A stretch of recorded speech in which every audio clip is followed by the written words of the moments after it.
Captain. You have probably one of the more unique crews that I've ever ridden with, because all three of your firefighters are on some varying level of probation, with the exception of Mo, who just got her shield today, right?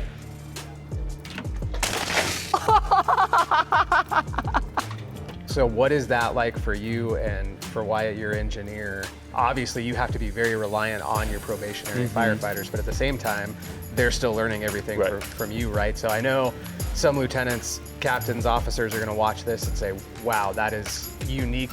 It's probably something not a lot of people have seen. How do you as a captain manage that and lead that group? Good morning, YouTube. It's so good to see you again on my Ride Along channel. And today I'm super excited because you and I are riding along with the Cortez Fire Protection District in southwestern Colorado. Cortez is located about 40 miles from Four Corners National Monument, which is where Colorado, New Mexico, Utah, and Arizona all come together, and the only 4 states that actually meet at a point. So this fire protection district covers an area very close to there, all the way out to the Utah state line. We have the Mountain Ute Nation, which is just south of town here, and then the further north that we get from here, we get into some really big alpine country, like in the Telluride area. So really unique topography and a very busy city. This fire station runs about 3,000 calls a year. So I'm excited to see what the day brings as you and I ride along and learn more about the district.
And I have contact information for family members for him. Do you want me to add those to the call?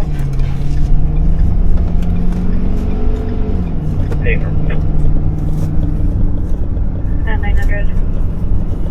Rescue 2, Southwest Ambulance, and Cortez Police Department responded to this Big O Tire store after an employee called 911 concerned that a person came into the store having a mental health crisis. Paramedics evaluated this person and determined that there was not a medical emergency, the person was just confused. Dispatch contacted a family member who came to the scene and picked this person up to take him to a safe place. Rescue 2 cleared the scene just in time to go back to the firehouse for a school tour.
Oh no, you should be in there too, Chief.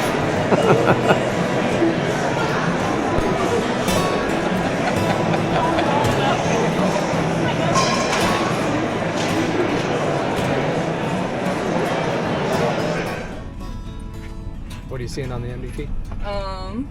It says there is white smoke by the McElmo Creek Bridge, so that's going to be a little bit south of town. Okay. We'll see what pops up. They haven't sent us out yet. Yeah, that one's mine. Thank you. Well, that dispatcher told us to have a quiet day, so. Here it is. Yep. Here we go. I just drove by that patrol barn there. It's down to Cortez there. They under control. There's people out there right now. 10 forward, 1147, 214, did you copy? Thanks. All right, what do you got going on here? Just coating this chicken in some cornstarch and spices. Throw it all in there. Get it real good.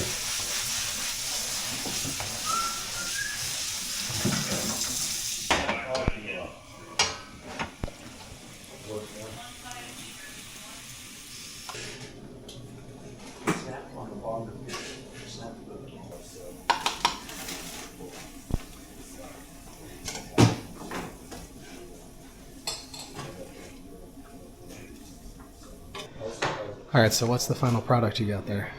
Oh, what is this called, Mo? Egg roll in a bowl? Egg roll and bowl.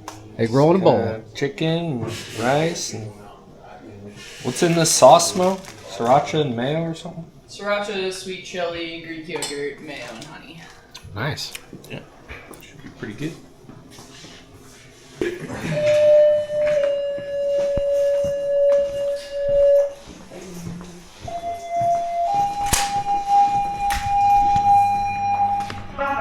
Cortez Fire, please respond to 630 East 4th Street for 70-year-old female involved victim currently conscious breathing.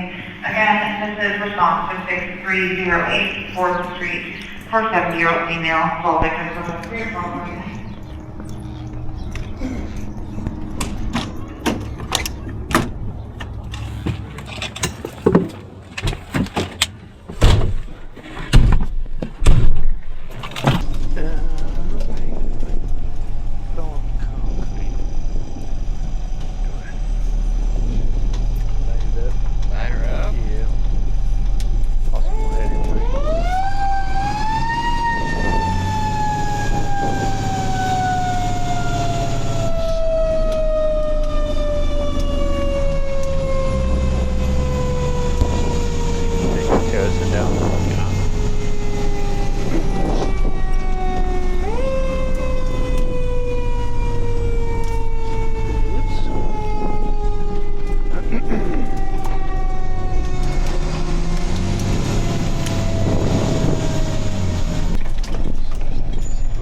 Responding to 630 East 4th Street in Cortez. Again, this is a 70-year-old female. She fell from a standing position and landed on concrete and thinks that there is possibly a broken hip now. There is no bleeding or illness. Caller did advise that there's access to this residence through the alleyway. And just so that you're aware, she has cats in her home. Cortez clear at 1253. The crew from Engine 1 found a person lying on the floor in severe pain who'd been there for over 6 hours until family members stopped by to check on them and called 911 when they found them on the floor. The firefighters did an initial assessment and assisted Southwest Ambulance in packaging the patient and taking them out to the ambulance, and they were transported non-emergent to the hospital. I don't film details or inside of people's homes out of respect for their privacy during one of the worst days of their lives. Chief's gonna ask them what they want, but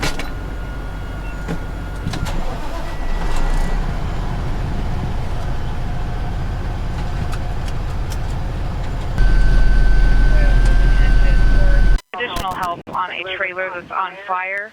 Again, this is response to 205 Bucks intern in Toyoc. For a trailer that's on fire, BIA is requesting an engine. Cortez clear at 1329.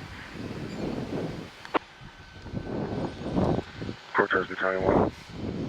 Battalion 1. Just confirm they want an engine. Roger. Yeah, you get this Their with. dispatch told me an engine. They need help so far. Smoke on scene. I can double check with them. Double check. We'll furnish for now with myself. 10-4, thank you. Did you say send a Tendo for Also, can you get a staffing page for station coverage? 10-4. You said Tendo for now. Okay. MC 214 Cortez. 214.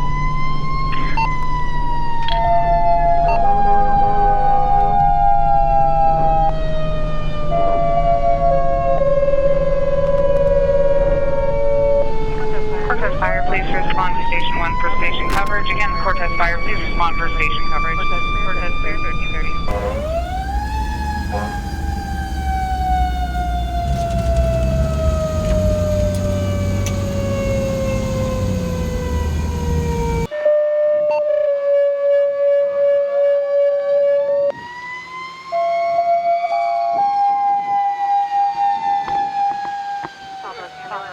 Cortez Fire, please stay in the area of Alden Hill, 1918 Empire Street, 17-year-old male, psychotic break and very combative. Again, response to state in the area of Alden Hill, 1918 Empire Street, 17-year-old male, psychotic break, Cortez 1333.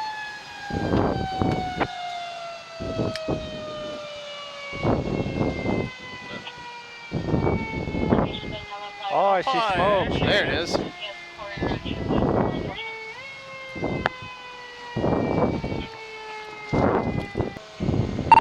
Cortez engine 1. Engine 1. Oh. We'll be switching to unit on fire.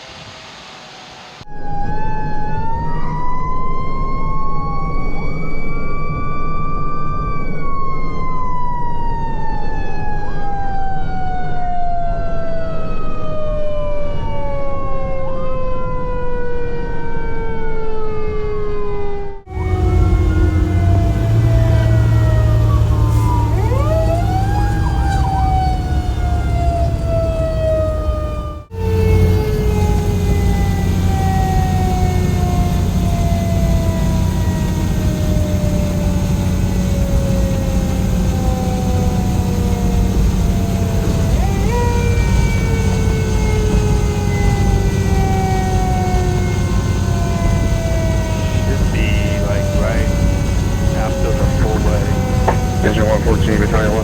On the left. Go ahead, Battalion. I'm on scene. Are you on the Charlie side? I am on Delta Alpha side right now.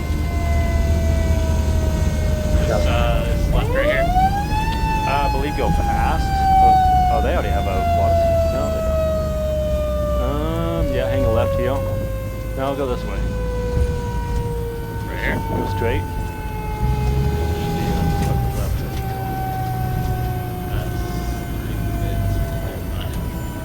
Oh, there's a van in the way. Can you get past that van? Yep.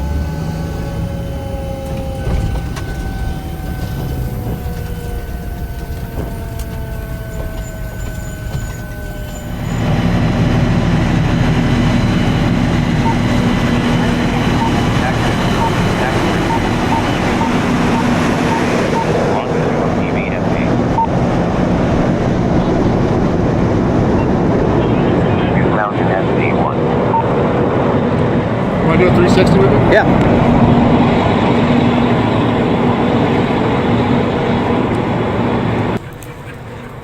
Hi guys.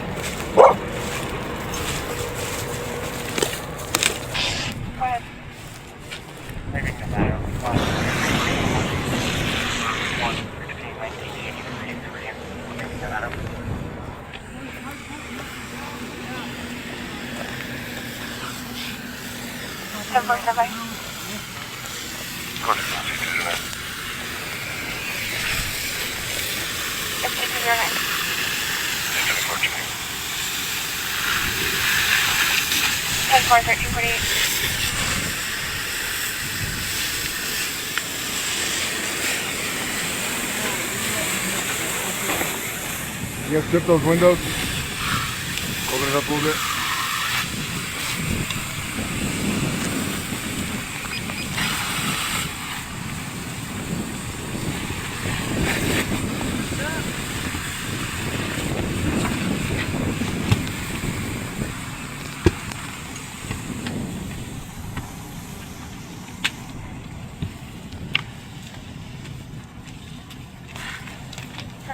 14 Cortez.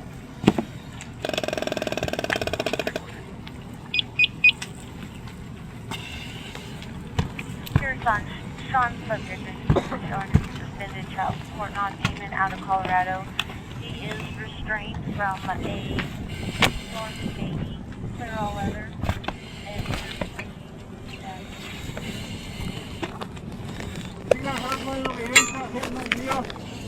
Sorry, you're 28 is clear on a 2003 Chevy golden color registered to a Javelin here that shows to expire 12/25.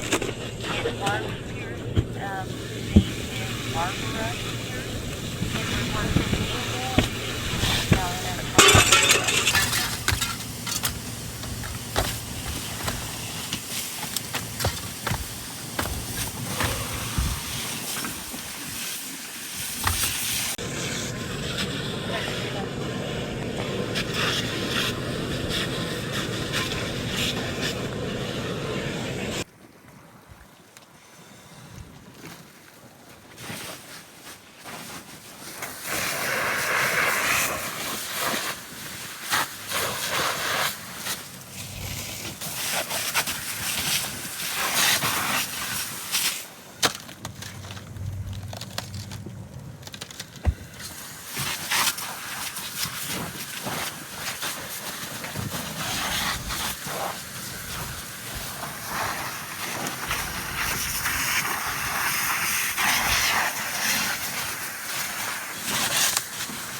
So we got called mutual aid for TOAC for a single wide mobile home fire. When I arrived, it was pretty obvious that all the windows were busted out. Most of them were boarded up. House appeared to be empty of occupants. They didn't have any reports of occupants on scene, and the conditions were not conducive for any type of life. So we kept all crews in a defensive strategy. Just got a line on each side of it and quickly knocked it down. Today's kind of a windy day, so we did have some wind-driven conditions on it, which kind of accelerated that fire pretty fast. But once we got crews on both sides, it was pretty simple to knock down and control. And kind of unique, a mutual aid fire, but you were the incident commander. Yeah, TOAC is pretty limited on staffing, and with all their guys having to go to work right when they got here, just try to have that strategic positioning for incident commander. Although I was not in my truck, I was up, forward. That way I could keep eyes on crews and monitor crews from the forward position, but still in more of a strategic position, kind of removed a little bit and keeping control. All we use is tools and mail, yeah. Tools there. It's a good day. Everybody's like, oh, first aid. Second is where it's at, man. Pull your truck up and do it for fun. Right. Pull a booster line. Agree.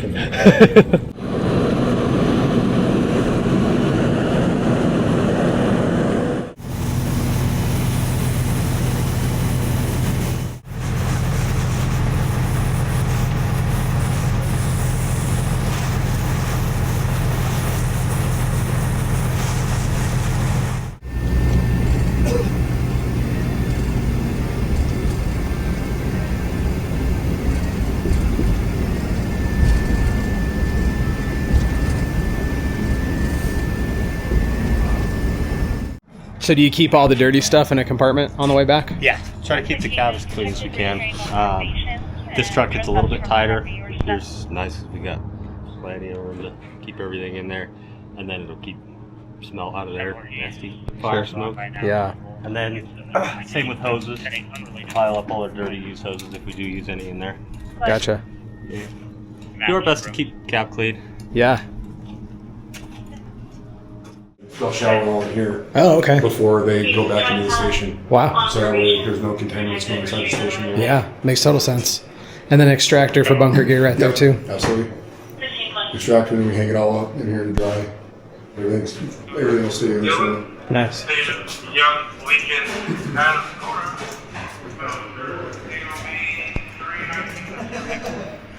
I couldn't tell that one.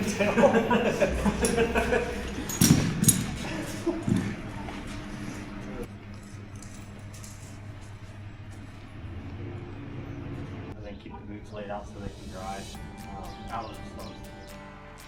I am here with Mo. We're hanging out on the front bumper of Ladder 1. What do you do here at Cortez Fire? I'm a firefighter, EMT. This is my last day of probation.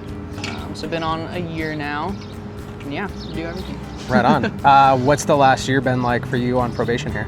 It's been really good. I have just learned so much. Like, the learning curve has been crazy. I didn't do much of anything in the fire world before I joined up here, so yeah, that learning curve has just been trying to be a sponge, you know, as much as I can.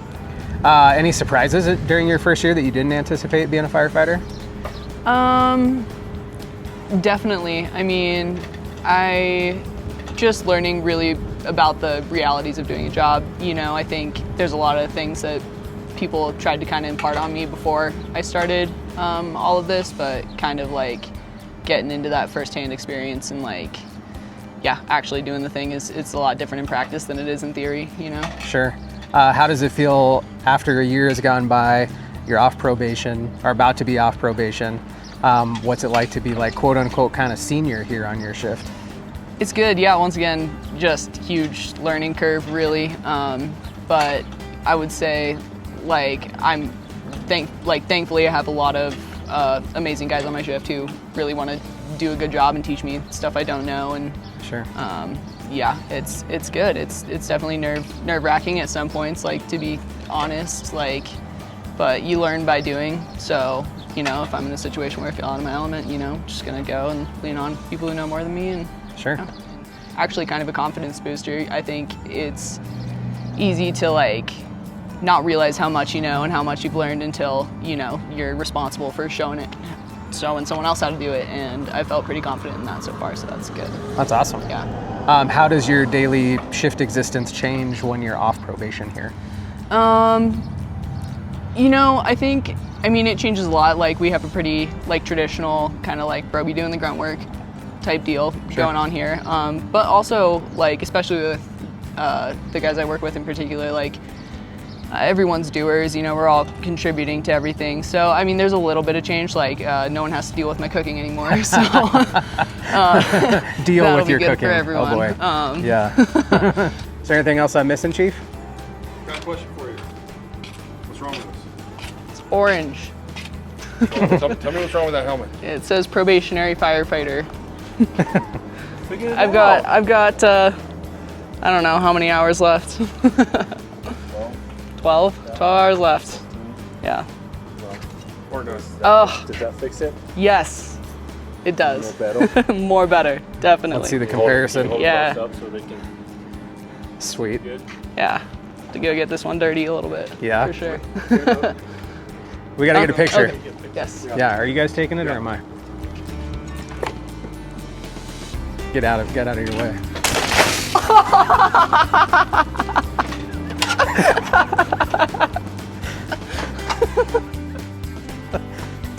Oh my God. Congratulations. Thank you.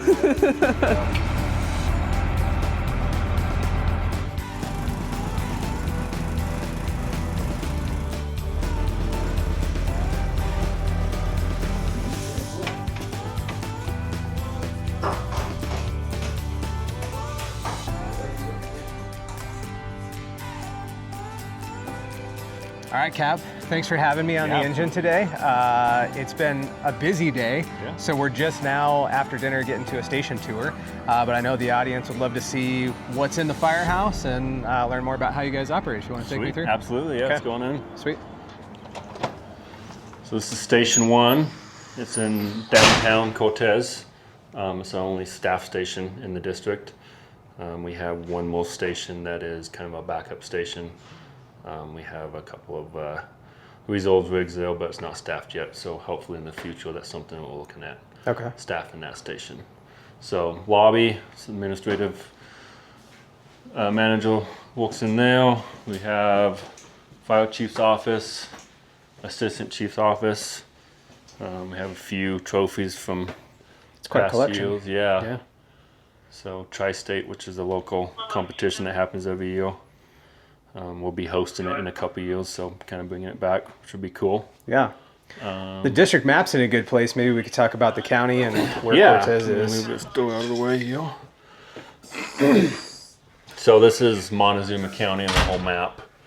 We have Mancos to the east here, Doors to the north, Cortez kind of right in the center, Toyac, which is where we went today. Okay. The pink is our district. So that's the Cortez Fire Protection District. It's 169 square miles total, 5.5 square miles of city. Mutual aid districts, so we have Lewis over here, Pleasant View, and then Dolores, Mancos, there's Mesa Verde National Park, and then Toyac Fire Protection is down here. So depending on where we have something pop up, if we have mutual aid coming in, we'll call it from whatever district is closest. How much of the Cortez Fire District is unhydranted? A good majority of it. So, the city obviously is, and then the county up in this area, usually pretty safe to say you have a hydrant every mile at least. So pretty much, usually you have a hydrant so each one of these squares is 1 mile block. And usually you will have a hydrant at each intersection if there's a county road. Obviously you don't have any out here in the canyons. Sure. Going down County Road G, so this goes all the way to the Utah state line. Our last hydrant is right here, so about it's a 17,000 block. So what is that? 8 or 9 miles down after we turn off of 160, and that's our last hydrant. So everything down here is all off of drafting out of the McElmo Creek. We do have options to connect into irrigation down there. Some of the farmers and ranchers down there are always super helpful with that. Sure. Yesterday I had an opportunity when we were checking out the district to come out here. I think we were about 4 miles from the border and got some video Canyon of the Ancients on BLM land. Wow, is that some rough terrain back there? It is, yeah. Cannonball Mesa area, and then this is all Goodman Point up here. So depending on if we get the Sand Canyon, which is right here, is a pretty popular Canyon of the Ancients trail. So if it's the top of that, Lewis Ariola will go. If it's the bottom, we'll go. And sometimes we both go until we figure out where the patient's at. Okay. And then you have Phil's World too, right? And that's Phil's World is right here, this area. A lot of mountain biking. So it's about 48 miles of single track in Phil's. Wow.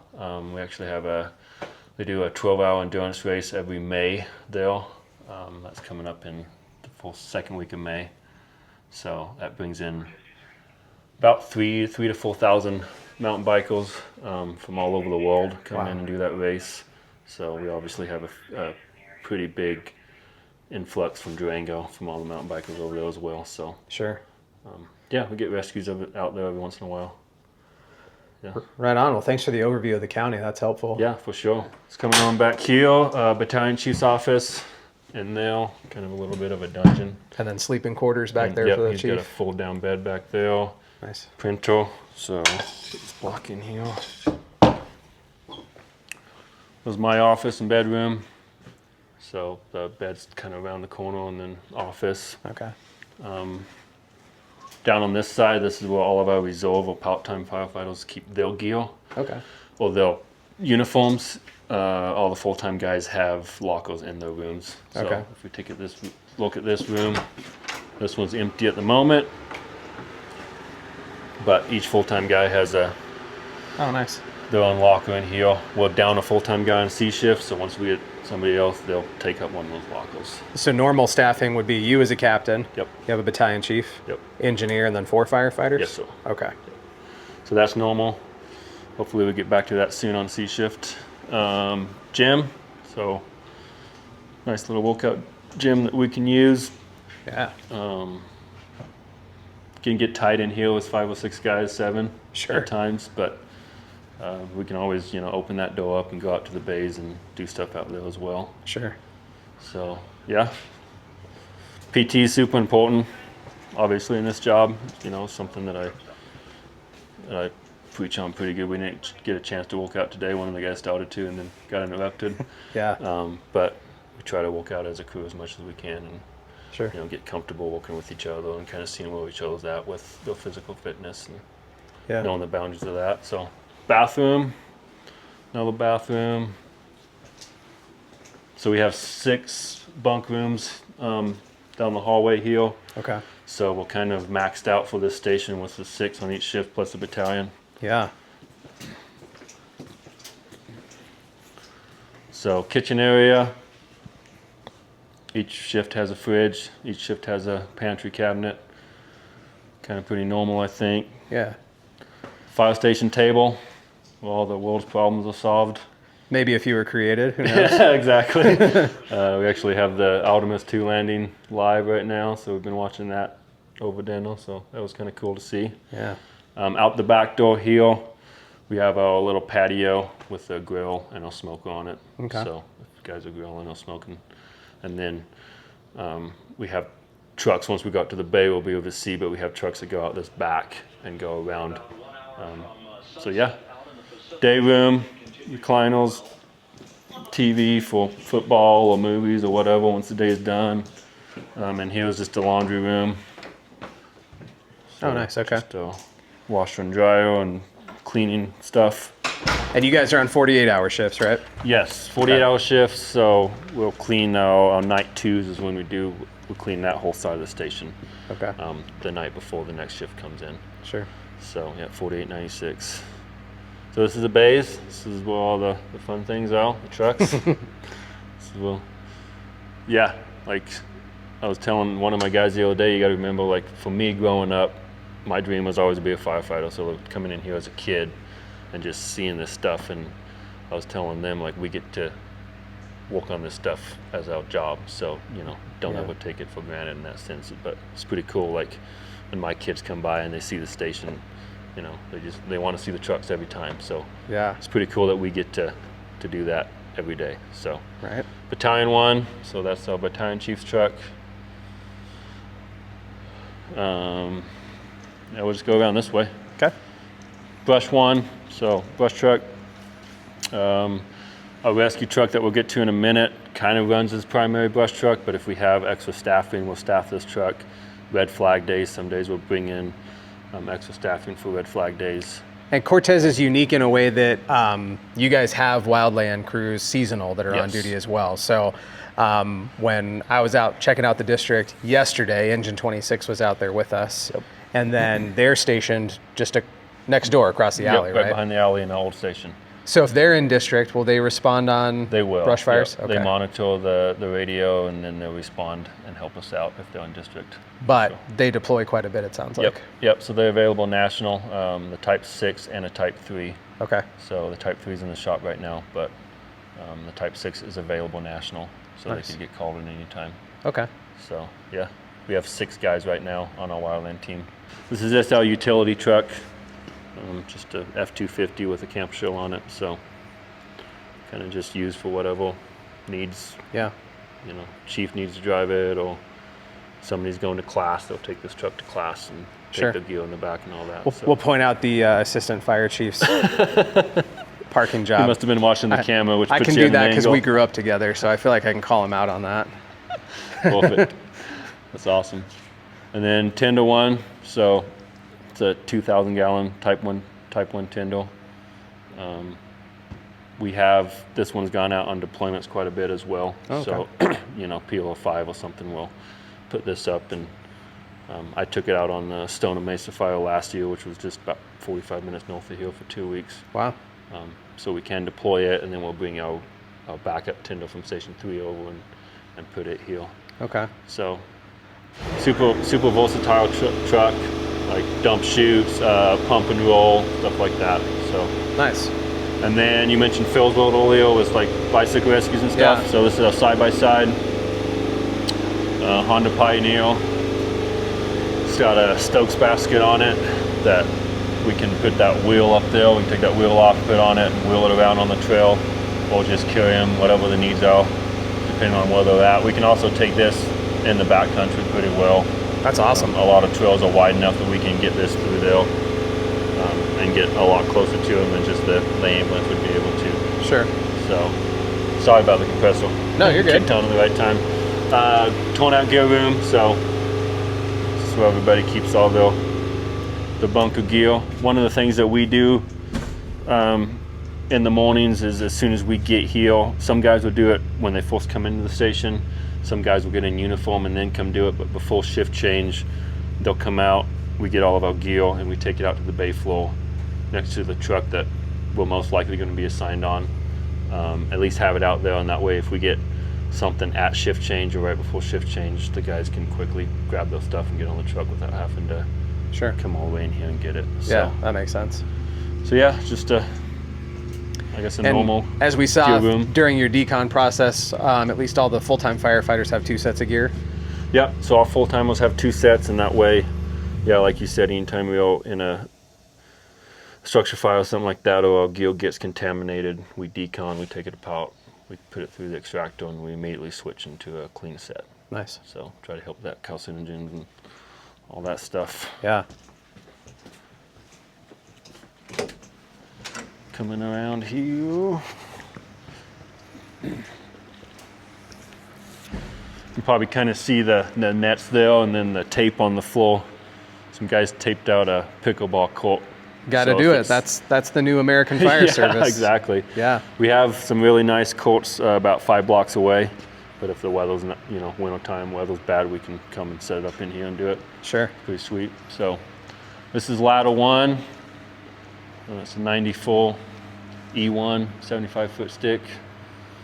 And you told me a cool story about this off camera. Yeah. So this was a demo. So it was a demo truck, and they were on tour of the U.S. And when they brought it here, and I believe it was 94, 95, the fire chief at the time was like, "I want to buy that truck when you guys are done demoing it." So he talked to the board and whatever, they got it approved. So once it was done touring, it came back here to live, and yeah, supposedly it's the first one off the assembly line of the HT75s. Wow. So serial number 1. Little piece of E1 history for the fire apparatus buffs. Yeah. Yeah.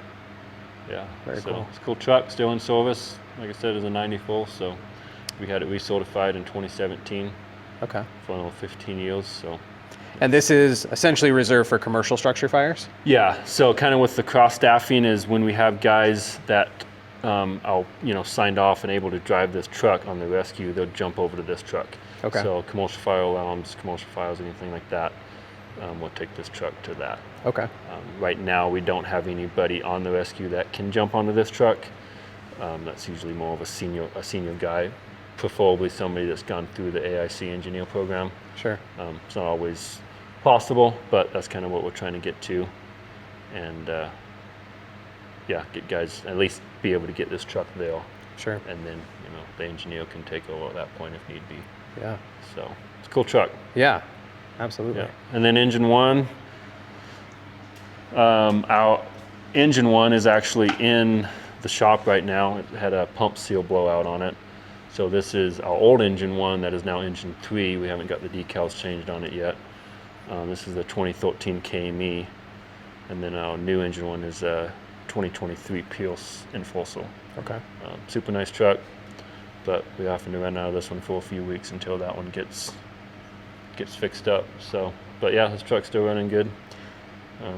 And for some fire departments, this is kind of like a squad engine. You've got saws, you've got extrication tools. Yeah, we carry everything on this truck. So 1,000 gallons of water, 1,500 GPM pump, and then we won't go through all the compartments, but we do, like you said, extrication, saws, ladders. Mm-hmm. We do a little bit of everything here. So. at least for, it sounds like at least for a little while, if you guys get a working incident, it's going to be all you. Yep. You may not have mutual aid at all, or it's going to be a while. Yeah, our mutual aid partners are good. You know, they're pretty dependable, but you know, it's not a 100% guarantee because they're all volunteer. Sure. So kudos to them. They help us out a lot. But yeah, this is the only staff station. It's us 5 or 6 guys, and that's, you know, it. Sometimes for the first 15, 20 minutes, even longer on some incidents. So sure. Yeah, it can be a lot. Yeah.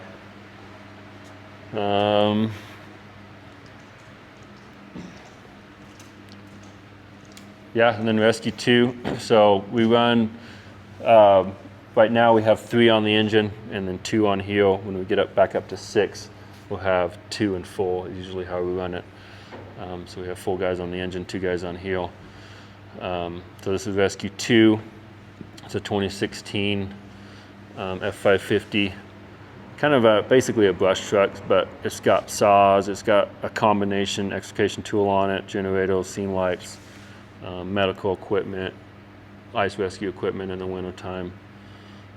We have a mini pumper that's going to be replacing this in the next couple months. Okay. So that'll kind of be another asset to give more capability to this truck. You know, if the engine's tied up on something and they go full steam on a fire, they can have a little bit more capability than just a booster line and sure. 300 gallons of water. So sure. That mini pumper that we're getting should have I believe it has a 1500 GPM pump on it. Okay. So once they get a water supply, they're good. Be able to pull some hand lines off and wow, and do some work. So. And then you, earlier you were explaining to me, so in the city for medical calls, the rescue and the engine alternate? Correct. Okay. Yeah, so we try to go 1 for 1 just to kind of even it out a little bit. Usually the fourth call out the rescue will take medical, no matter kind of where it's at, unless they're shopping or preoccupied, and the engine will always take it for them. And then 1 to 1 in the city, and then county medicals, we try to send that truck if it's, the next one up. As long as it's not tied up on a previous call, and we try to keep the engine centrally located in town. Okay. Well, definitely, sometimes we have to, this one will be tied up on a call, we get a second call, we'll have to take that truck out of town. Sure. Quite a ways for even just a medical, but we try to keep it centralized as much as possible. Sure. Obviously, car wrecks, they both go. Structure fires, they both go. If it's a structure fire in the county, we kind of talked about earlier with water supply, these guys will jump to the Tyndall. Sometimes if one of these guys is really fast, they can jump on the engine and have a chance at getting the nozzle because they only need one guy on the tandem most of the time. All 3 of your firefighters are on some varying level of probation, right, with the exception of Mo, who just got her shield today, right? So what is that like for you and for Wyatt, your engineer, to have, obviously you have to be very reliant on your probationary firefighters, but at the same time, they're still learning everything right, from you, right? So I know some lieutenants, captains, officers are going to watch this and say, wow, that is unique. It's probably something not a lot of people have seen. How do you as a captain manage that and lead that group? We train a lot. I guess one thing would be, we didn't really get into it this morning, but we usually do pretty extensive trainings every shift to try to just push those guys and see where we're at.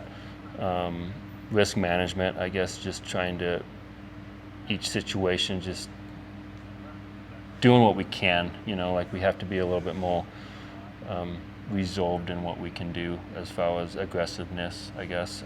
Sure. Versus having, 4 guys that are not on probation or 3 guys that are on probation. So yeah, it is challenging at times, just knowing what our capabilities are with that. But we have 3 good guys on our shift, and the other shifts are kind of in the same boat.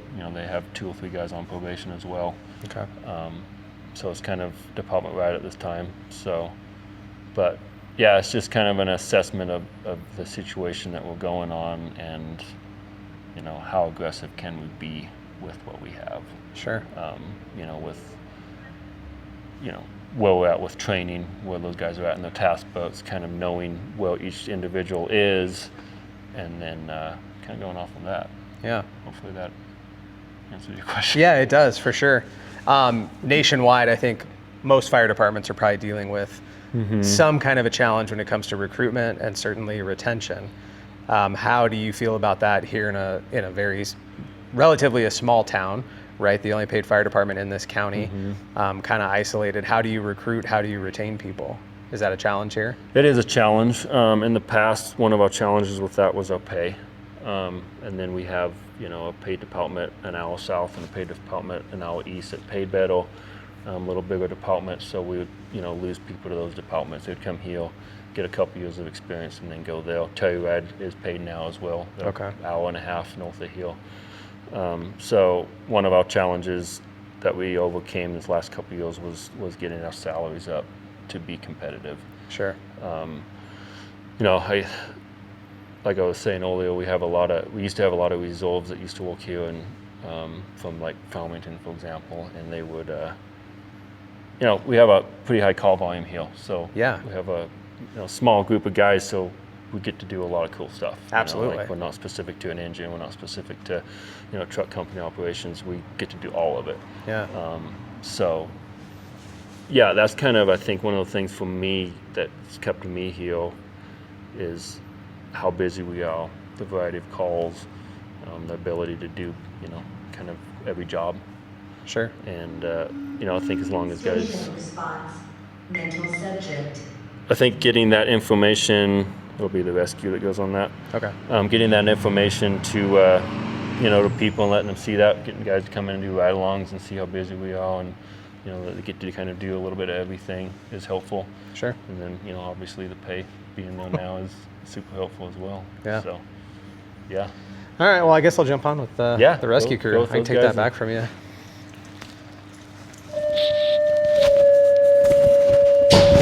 Right on. Thank you, sir. Thank you.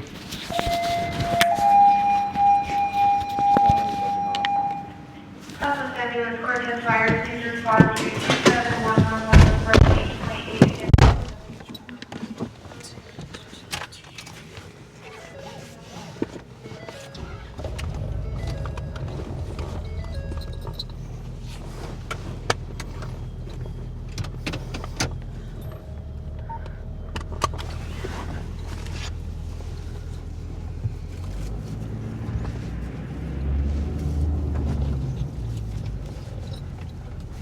Thank you. This incident was for another mental health call, this time a little more serious, with the sheriff's office on scene requesting that a person be transported to the hospital. Rescue 2's crew assisted Southwest Ambulance in making sure that the person got in their ambulance safely and they were transported non-emergent. It's just after 10:30. The crew and I just had a great time for the last couple hours telling stories and learning more about each other's departments around the kitchen table, but it's time for bed, so I will see you in the morning, if not a little sooner. What else did it say in there, Captain? Fire alarm? Issue with her fire alarm? Yeah, smoke detector issue. So not actual smoke or anything, though? No. Okay.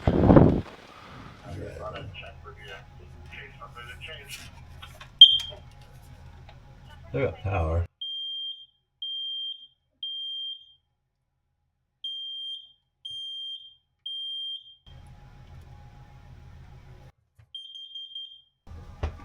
Has somebody messed with that? That one alarm was pulled down in one of the wild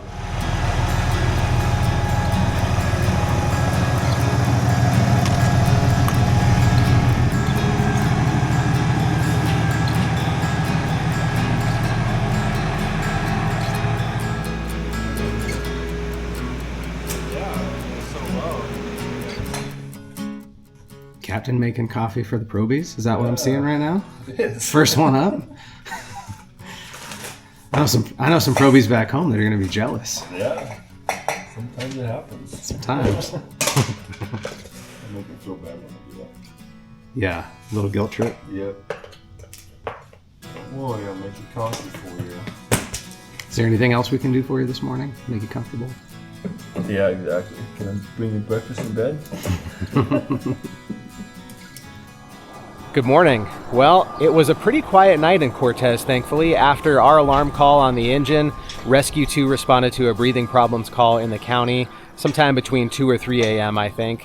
After that, we haven't had any incidents. So the crew is just getting up for day 2, getting coffee started, getting their day going. The engine will be out at the Home and Garden Show again today, and then the crew has rig checks at the other fire station and get some training in today as well. So huge thank you to Cortez Fire Protection District for hosting me so that you and I could ride along and see what life is like here in Southwest Colorado. And if you work for a fire department who would like to host me and have your own video on YouTube, send me a message or leave a comment down below so that we can connect, and I'll see you in the next video.